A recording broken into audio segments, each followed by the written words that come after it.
Let's start a fresh chapter. Let's start rotational dynamics.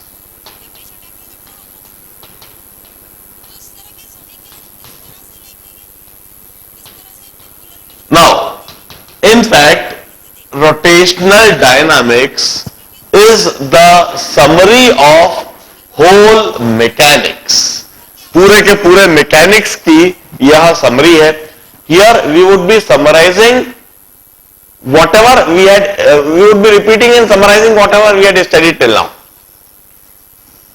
इस chapter को हमने 4 part में डिवाइड करके रखा है. In the first part of chapter, we'll study rotational kinematics. The first part of the chapter is rotational kinematics. Rotational kinematics में एक तरीके से हम motion in 1D, motion in 2D और सर्कुलर मोशन इन तीनों चैप्टर को दोबारा पढ़ेंगे. हम इसमें एक रोटेटिंग बॉडी होगी, उस रोटेटिंग बॉडी को देखेंगे और उस रोटेटिंग बॉडी के लिए displacement, velocity, acceleration, angular displacement, angular velocity, angular acceleration, हम इन पैरामीटर्स को रिलेट करेंगे और हम सारा काम इन्हीं पैरामीटर्स में समझेंगे. रोटेशनल काइनेमेटिक्स समझते समय हमें इस बात से कोई मतलब नहीं होगा कि कोई बॉडी क्यों रोटेट होती है.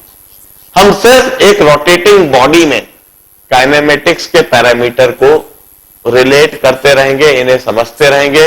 इस पोर्शन को पढ़ते समय motion in 1D, motion in 2D और सर्कुलर मोशन एक तरीके से आपके रिवाइज हो जाएंगे. The second part of the chapter is rotational dynamics. Chapter के दूसरे भाग में हम rotational dynamics पढ़ेंगे. Here we'll go over the cause of rotation. आखिर कोई बॉडी रोटेट क्यों करती है? हम जब फैन को स्विच ऑन करते हैं तब वो रोटेट करना चालू कर देता है. हम जब फैन को स्विच ऑफ करते हैं तो उसका रोटेशनल मोशन कम होता जाता है और वो धीरे धीरे बंद हो जाता है. हम इस जगह पर समझेंगे कि आखिर स्विच ऑन करने पर फैन पर क्या चीज एक्ट करती है जो फैन को रोटेट करवाने लगती है. What makes the body rotate. और फैन को स्विच ऑफ कर देने पर फैन धीमा क्यों होने लगता है, उसका रोटेशन कम क्यों होने लगता है, आखिर वह फाइनली रुक क्यों जाता है. हम इस बात को समझेंगे रोटेशनल डायनामिक्स में. इस रोटेशनल डायनामिक्स को पढ़ते समय एक तरीके से हम Newton's law, force, friction, WPE, momentum and it's conservation, वह सारी चीज एक तरीके से रोटेशनल डायनामिक्स में हम दोबारा पढ़ते रहेंगे. जब हम रोटेशनल डायनामिक्स के प्रॉब्लम्स करेंगे तो दोबारा वह सारी चीज रिपीट होंगी और उनके कंसेप्ट और भी बेहतर बनते चले जाएंगे. The third part of the chapter is the concept of moment of inertia. It's all together a new concept of this chapter. हम एक एनालॉगस क्वांटिटी डिफाइन करेंगे, quantity which is analogous to mass. इस rotational dynamics में moment of inertia एक नई term conceptualise की जाएगी और इस तीसरे भाग में मोमेंट ऑफ इनर्शिया को समझते रहेंगे. हो सकता है हम मोमेंट ऑफ इनर्शिया को पहले पढ़े और रोटेशनल डायनामिक्स को बाद में पढ़े. And the fourth part of the chapter is the most interesting, the most challenging part of the chapter, that is rolling. इस चैप्टर पर सबसे डिफिकल्ट, सबसे टफ प्रॉब्लम्स इसी पार्ट से बनते हैं. Rolling. What do you mean by rolling? Here we will study the motion of any tyre. किसी भी व्हीकल का जो टायर होता है, जो व्हील होता है, जब एक ट्रक मूव करता है तो जो टायर की मोशन है दैट इज कॉल्ड रोलिंग. वो रोटेट भी करता जाता है, आगे भी बढ़ता जाता है, वह रोलिंग कहलाता है। हम फोर्थ पार्ट में रोलिंग फिनोमेना को समझेंगे, and this is one of the most interesting and one of the most challenging part of the chapter. इसमें पूरी की पूरी मैकेनिक्स रोलिंग पढ़ते समय आएगी और मैकेनिक्स के कंसेप्ट पूरी तरह से हिलाने की कोशिश की जाएगी। सबसे ज्यादा ब्रेन स्टॉर्मिंग, सबसे ज्यादा दिमाग चलाने वाला टॉपिक होगा यह। और जेई में टफेस्ट प्रॉब्लम जो बने हैं वो रोलिंग पर ही बने हैं। अब जनरली रोटेशनल डायनामिक्स की इंपॉर्टेंस इसलिए बहुत ज्यादा है because this chapter governs the confidence level of whole mechanics. पूरे मैकेनिक्स पर आपका कितना कॉन्फिडेंस है या नहीं है, वो इस बात पर निर्भर करता है कि आपने रोटेशनल डायनामिक्स को कितना सीरियसली, कितना सिंसियरली पढ़ा है, इसमें कितने एफर्ट्स लगाए हैं, कितना अच्छी तरह से इसको सीखा है, समझा है, कितने प्रॉब्लम्स करें। यदि आपने रोटेशनल डायनामिक्स पर अच्छी मेहनत कर ली, रोटेशनल डायनामिक्स को बड़े ध्यान से सुनकर समझ लिया, इसके प्रॉब्लम्स भरपूर प्रैक्टिस कर लिए, तो आप जिंदगी भर मैकेनिक्स को लेकर कॉन्फिडेंट रहोगे। आप आईआईटी जेई जब अपियर करोगे तो आप यह कहोगे, I know mechanics, I had learned mechanics and I can solve problems over mechanics. Mechanics का कैसा भी सवाल दे दिया जाए मैं करके आता हूं। मगर यदि रोटेशनल डायनामिक्स आपने अच्छी तरह से नहीं पढ़ा, इस दौरान आपने मक्कारी दिखाई, क्लासेस मिस करी, इस दौरान आपने शीट्स नहीं करी, प्रॉब्लम्स प्रैक्टिस नहीं करे, तो आपका पूरे के पूरे मैकेनिक्स पर ही कॉन्फिडेंस नहीं होगा। आप हमेशा मैकेनिक्स से डरते रहोगे, हमेशा मैकेनिक्स से घबराते रहोगे, हमेशा यह कहते रहोगे कि यार मैकेनिक्स नहीं बनती है, कभी प्रॉब्लम आ जाए तो ठीक, नहीं तो हमको समझ में नहीं आती। रोटेशनल डायनामिक्स का सबसे ज्यादा इंपॉर्टेंस सिर्फ कॉन्फिडेंस लेवल बनाने और बिगाड़ने में ही होता है।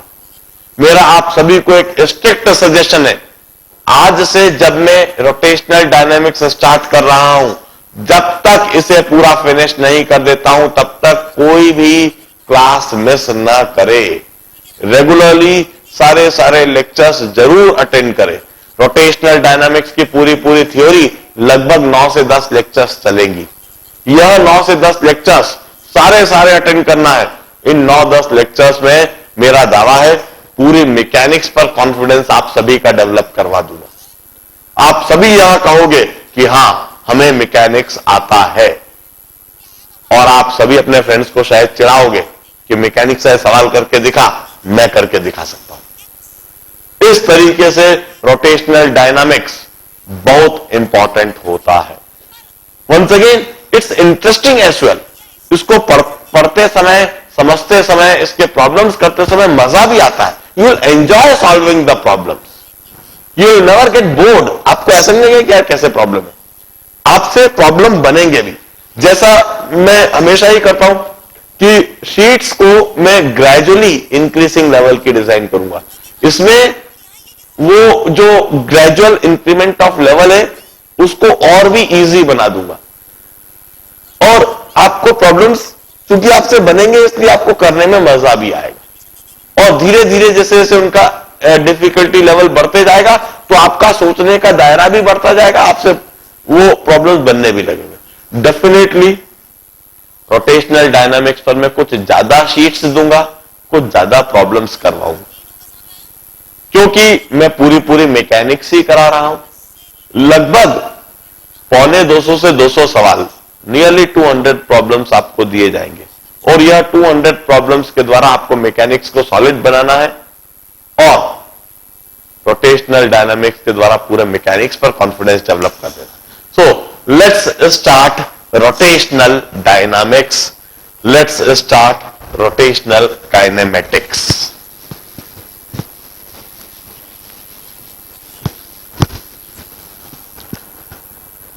देखिए, this is any body free to move on the board. यह कोई बॉडी है जो बोर्ड के प्लेन पर फ्रीली मूव कर सकती है किसी भी तरह से। It may move in any manner. मैं इस बॉडी के एक पॉइंट को फिक्स कर देता हूं, point O. I fix it in such manner that this point O could not move, it could not translate, it could not change its position.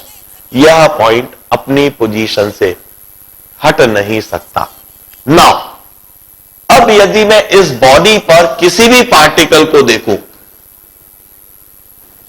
Particle P, this particle P could execute or it would execute circular motion about point O.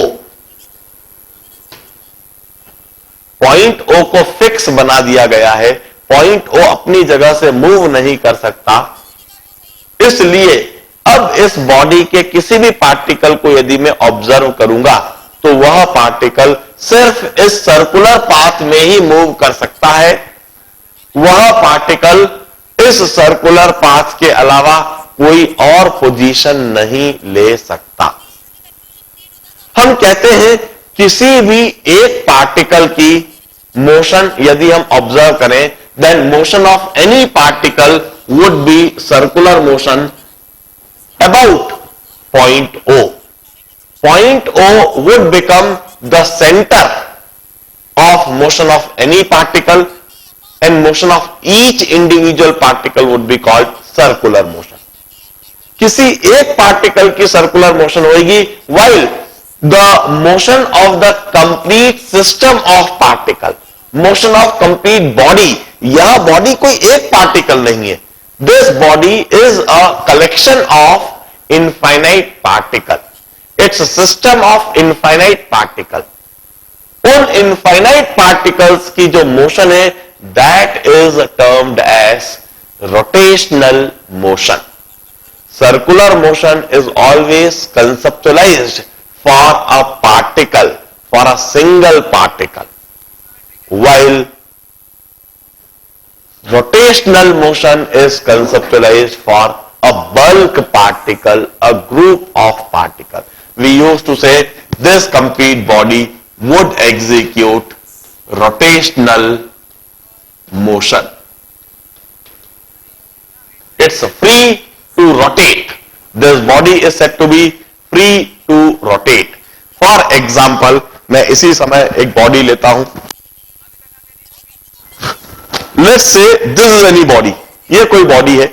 ये body कहीं पर भी ऐसे इस board के plane पर move कर सकती है। मैंने इस बॉडी के इस पॉइंट को फिक्स कर दिया। अब यह पॉइंट मूव नहीं कर सकता। यदि यह पॉइंट मूव नहीं कर सकता तो देखिए बाकी की पूरी बॉडी किस तरह से मूव कर सकती है, इस तरह से। यह point it would always maintain its distance fix from the fix point. एक फिक्स पॉइंट से अपनी डिस्टेंस फिक्स रखेगा और फिक्स डिस्टेंस रखते हुए इस तरह से सर्कुलर मोशन करेगा। किसी भी एक पार्टिकल की सर्कुलर मोशन और पूरे बॉडी की जो मोशन है, that is termed as rotational motion. And for any rotational motion, we always conceptualize axis of rotation. हम सबसे पहला कंसेप्ट इंट्रोड्यूस करते हैं, axis of rotation.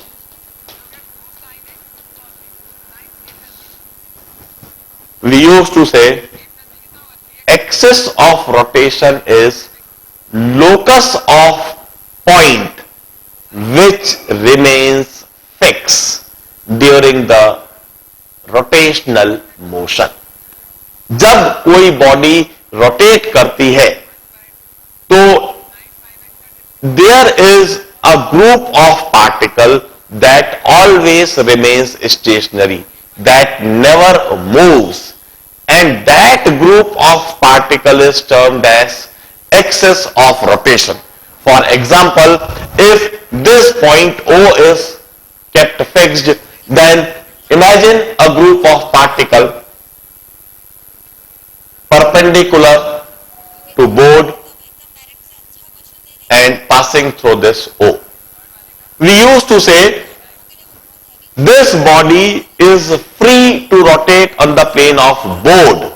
We used to say plane of board is the plane of rotation. Plane of board is the plane of rotation.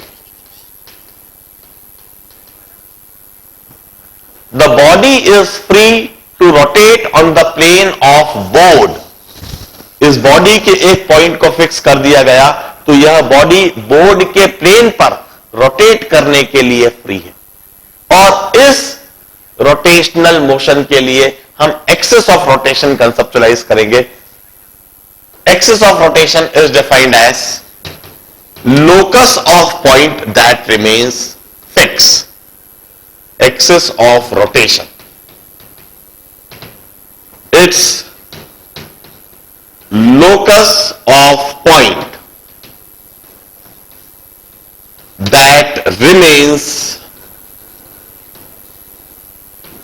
stationary during rotational motion.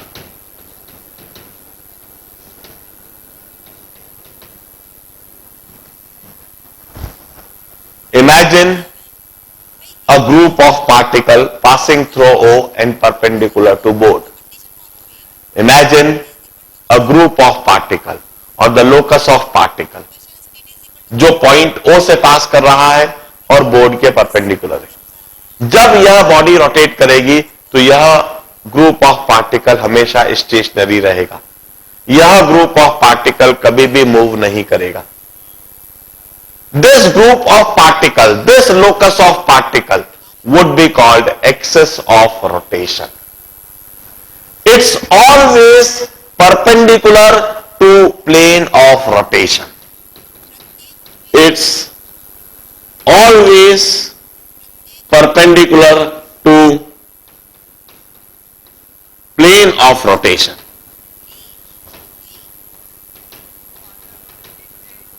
Or I will say axis of rotation is perpendicular to plane of rotation. It passes through the fixed point. Now, after defining and conceptualizing the axis of rotation, after defining the rotational motion,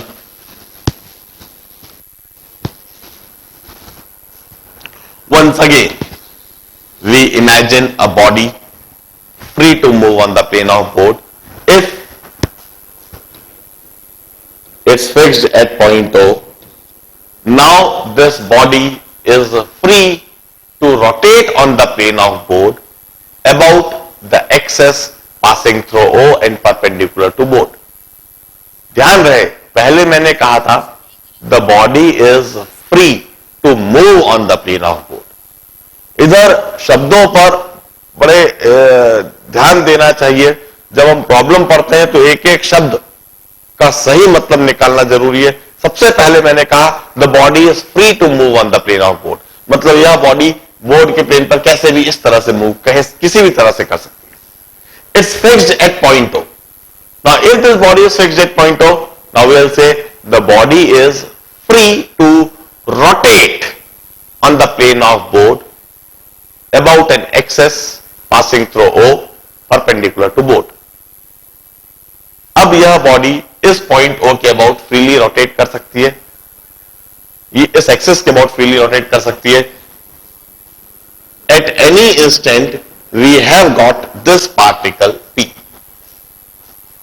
At any instant we have got this particle P.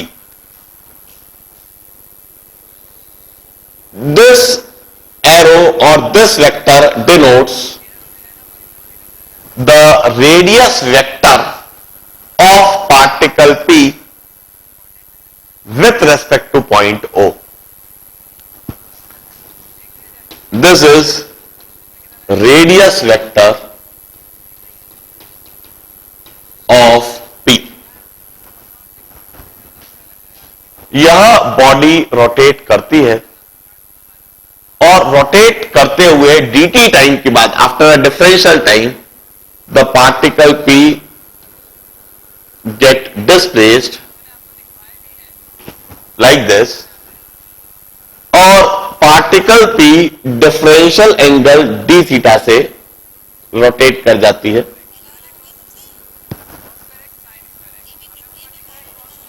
dt time, during dt time यह particle p position q पर आ जाता है।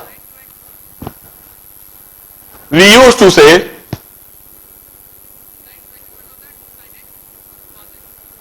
it covers this dl displacement.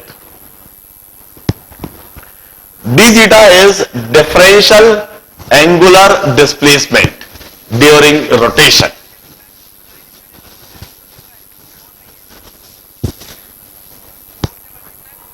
d theta is differential angular displacement of particle of P. Differential means a very small, infinitesimal, such small which could not be measured. dl is differential linear displacement. Differential linear displacement.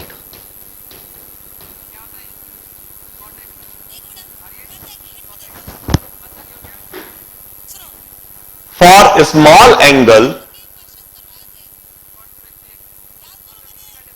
we always know the definition of angle. Angle is arc upon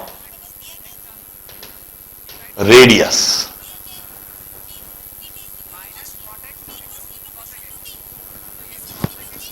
Angle swept by the particle is d theta.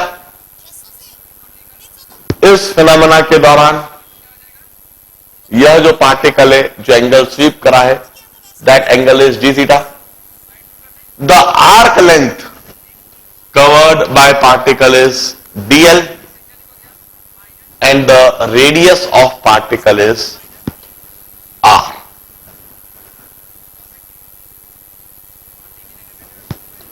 dl is equal to r d theta.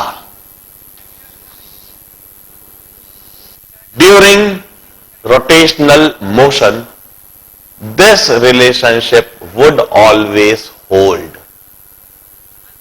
I had wrote the relationship in differential manner. इस जगह पर r तो radius vector है. The radius vector have got its magnitude equal to the distance of point P from point O. Point P का point O से जो भी कुछ दूरी है that is the magnitude of radius vector. The direction of radius vector is the direction of arrow. d theta is differential angular displacement. dl is differential linear displacement. अब for small angular displacement यदि particle का small angular displacement होता है d theta angle displacement होता है then we used to say for a small angle arc length would always be equal to chord length. For a small angle d theta arc length would be equal to chord length. Small angle d theta होगा तो ये जो arc की length है वही chord की length होगी. And chord is equal to displacement vector of the particle. Chord is displacement vector of particle.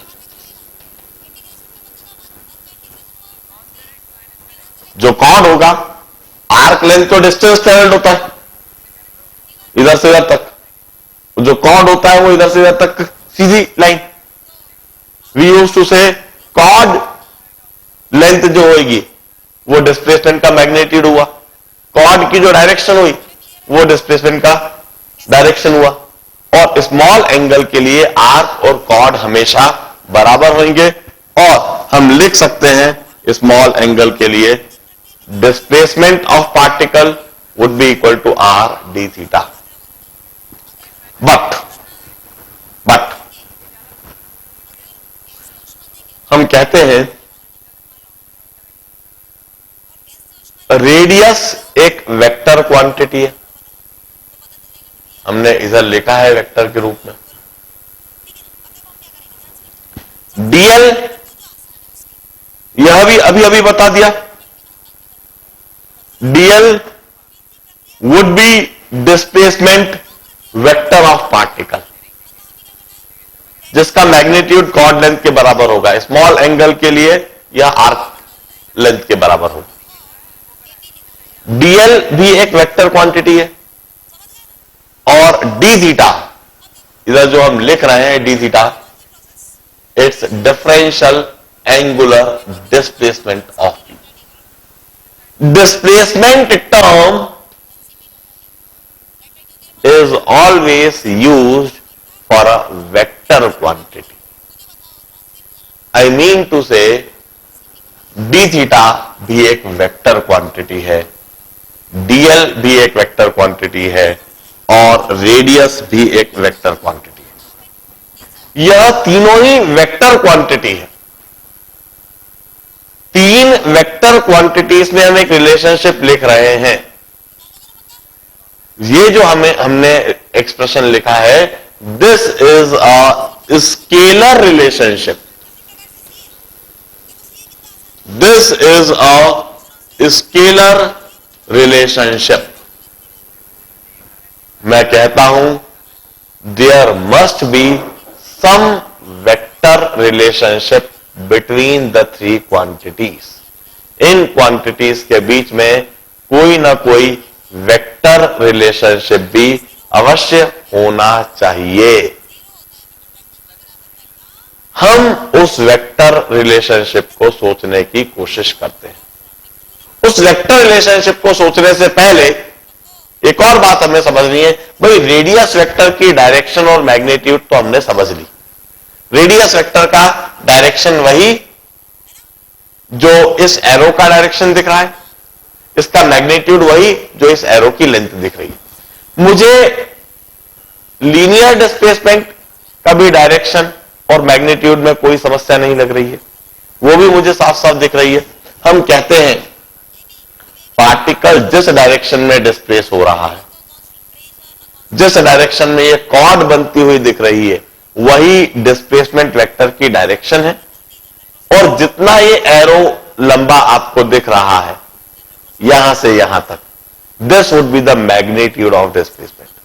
I have got no doubt, no confusion regarding this displacement vectors, linear displacement vectors. But what about this angular displacement vector? ये जो angular displacement vector हमने लिखा है, इसके बारे में क्या कहें? इसका मैग्नीट्यूड क्या होगा, इसका डायरेक्शन क्या होगा? वंस अगेन मैग्नीट्यूड भी बड़ी आसानी से सोचा जा सकता है। मैग्नीट्यूड समझने में भी मुझे कोई खास समस्या नहीं है। यदि इस डी थीटा की वैल्यू 10 डिग्री है,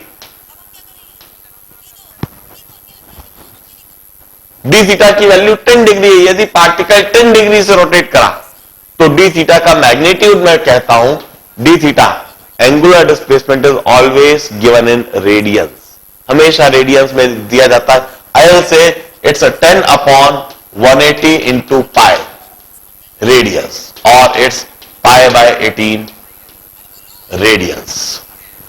this would be D theta the magnitude of angular displacement. ये तो एंगुलर डिस्प्लेसमेंट का मैग्नीट्यूड हुआ कि वो कितने एंगल से घूम रहा है। But what about the direction? D theta का डायरेक्शन किसे कहेंगे? वी यूज टू से the direction of angular displacement is always along the axis of rotation. Angular displacement vector have got its direction always along the axis of rotation. यह angular displacement vector या तो board के अंदर की तरफ कहा जाएगा या बोर्ड के बाहर की तरफ कहा जाएगा. इसकी दो पॉसिबल डायरेक्शंस हो सकती है. In order to ensure the perfect direction of angular displacement vector, we apply right hand thumb rule. हमारे right hand thumb rule, right hand thumb के द्वारा हम angular displacement vector की direction निर्धारित करते हैं. In order to define the direction, we used to say body जिस direction में rotate कर रही है उस डायरेक्शन में अपने सीधे हाथ की उंगलियों को घुमाइए. ऐसा करते समय आपके सीधे हाथ का अंगूठा जिस डायरेक्शन में है वही एंगुलर डिस्प्लेसमेंट वेक्टर की डायरेक्शन. फॉर एग्जाम्पल, यदि यह बॉडी इसी डायरेक्शन में घूम रही है जिस डायरेक्शन में मैंने एरो बना रखा है, if the body is rotating in anti clockwise direction, इस समय मैंने एरो एंटी क्लॉकवाइज डायरेक्शन में बना रखा है. यदि यह बॉडी एंटी क्लॉकवाइज डायरेक्शन में घूम रही है तो मैं अपने सीधे हाथ की उंगलियों को बॉडी के साथ एंटी क्लॉकवाइज डायरेक्शन में घुमाऊंगा. जब मैं सीधे हाथ की उंगलियों को बॉडी के साथ एंटी क्लॉकवाइज डायरेक्शन में घुमा रहा हूं, इस समय मेरे थंब का जो डायरेक्शन है, मेरे अंगूठे का जो डायरेक्शन है, वह बोर्ड के बाहर की तरफ पॉइंट कर रहा है. इट मींस जब यह बॉडी इस डायरेक्शन में घूमेगी, angular displacement vector have got direction along the axis of rotation outward the board. और यदि यह बॉडी इसके अपोजिट डायरेक्शन में इस तरह से घूमने लगती, क्लॉकवाइज डायरेक्शन में घूमने लगती, यदि यह बॉडी क्लॉकवाइज डायरेक्शन में घूमती, तब मैं अपने सीधे हाथ की उंगलियों को क्लॉकवाइज डायरेक्शन में ऐसे घुमाऊंगा, इस तरह से घुमाऊंगा. बॉडी के साथ, बॉडी का जो रोटेशन है इसके साथ मैं घुमाऊंगा. अब इस दौरान ये जो मेरा अंगूठा है बोर्ड के अंदर की तरफ पॉइंट कर रहा है. यदि यह बोर्ड के अंदर की तरफ पॉइंट कर रहा है, इसका मतलब angular displacement vector have got direction into the board. We used to say right hand thumb rule would always give us the direction of angular displacement vector. इसका मैग्नीट्यूड, कितने एंगल से बॉडी घूमी है, उस एंगल को पहले degrees में देखिए, उस डिग्रीज को रेडियंस में कन्वर्ट कर दीजिए. रेडियंस में जो वैल्यू आ रही है इसे हम मैग्नीट्यूड ऑफ एंगुलर डिस्प्लेसमेंट कहेंगे. The direction of angular displacement would be given by right hand thumb rule. Direction suggest करने के लिए we have got screw driver rule as well. Direction suggest करने के लिए हमारे पास स्क्रू ड्राइवर रूल भी है. स्क्रू ड्राइवर रूल के लिए जरा रिकॉल कीजिए कि किसी स्क्रू को स्क्रू ड्राइवर से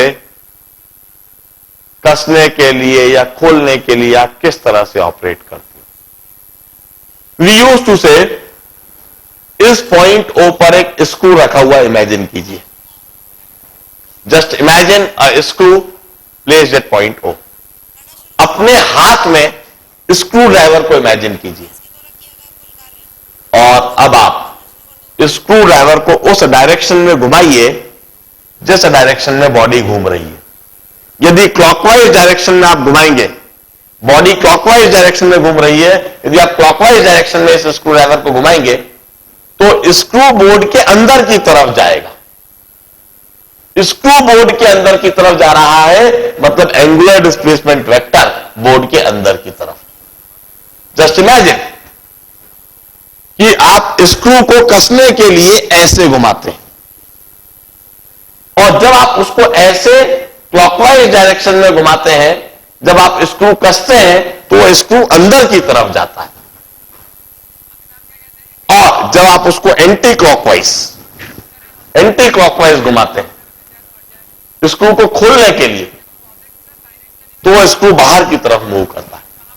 the screw driver rule says that imagine a screw placed on the axis of rotation,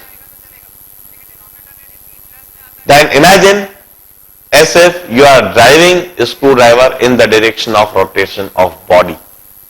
The motion of screw would give you the direction of angular displacement vector.